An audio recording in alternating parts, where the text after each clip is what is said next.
একটু স্লো থাকে এমনিতেও, তারপরেও কিন্তু ২৭টা শো দিয়ে হায়েস্ট গ্রসার হচ্ছে দম। এবং আজকে সেকেন্ড ডে আমি একটু আগে চেক করলাম, শুধু সিনেপ্লেক্সেই ৩১টা শো আমি দেখতে পেলাম। এবং শো অ্যানাউন্স করার পরে কিন্তু আমরা দেখেছি শো বাড়তে থাকে। তো আমার ধারণা ৩১টা থেকে শো আরও বেড়ে যাবে।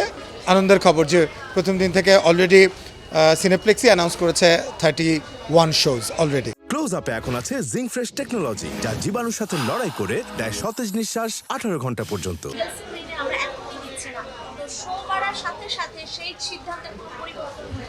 না, এটা পরিবর্তন কেন আমরা করছি না, কারণ আগেই বলেছি যে এটা কিন্তু এমন না যে ঈদের আগের দিন হুট করে আমি এই কথাটা বলেছি। আমরা কিন্তু ৩-৪ দিন আগেই আমরা ক্লিয়ারলি সবাইকে জানিয়ে দিয়েছি যে এবার আমরা কোনো সিঙ্গেল স্ক্রিনে প্রথম ২-৩ সপ্তাহ রিলিজ করব না।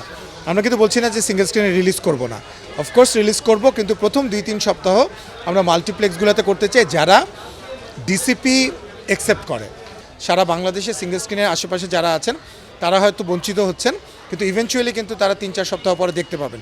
যেটা ইউজুয়ালি আপনারা দেখেছেন যে আমরা সিনেমা বাংলাদেশে যখন রিলিজ করি, প্রবাসীরা কিন্তু একটু ১ সপ্তাহ ২ সপ্তাহ ৩ সপ্তাহ পরে দেখতে পায়।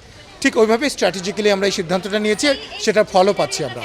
একটা নেগেটিভ রিভিউ পাইনি দমের, এবং দর্শকরা বলছে যে এটার যে কোয়ালিটিটা এনশিওর করার চেষ্টা করেছি আমরা এর আগেও ৫টা সিনেমা বানিয়েছি, তুফান, তাণ্ডব, দাগি, সুড়ঙ্গ, কিন্তু in terms of visual, in terms of story telling, সব কিছু মিলিয়ে এটা কিন্তু একটা নেক্সট লেভেল আপনি বলতে পারেন।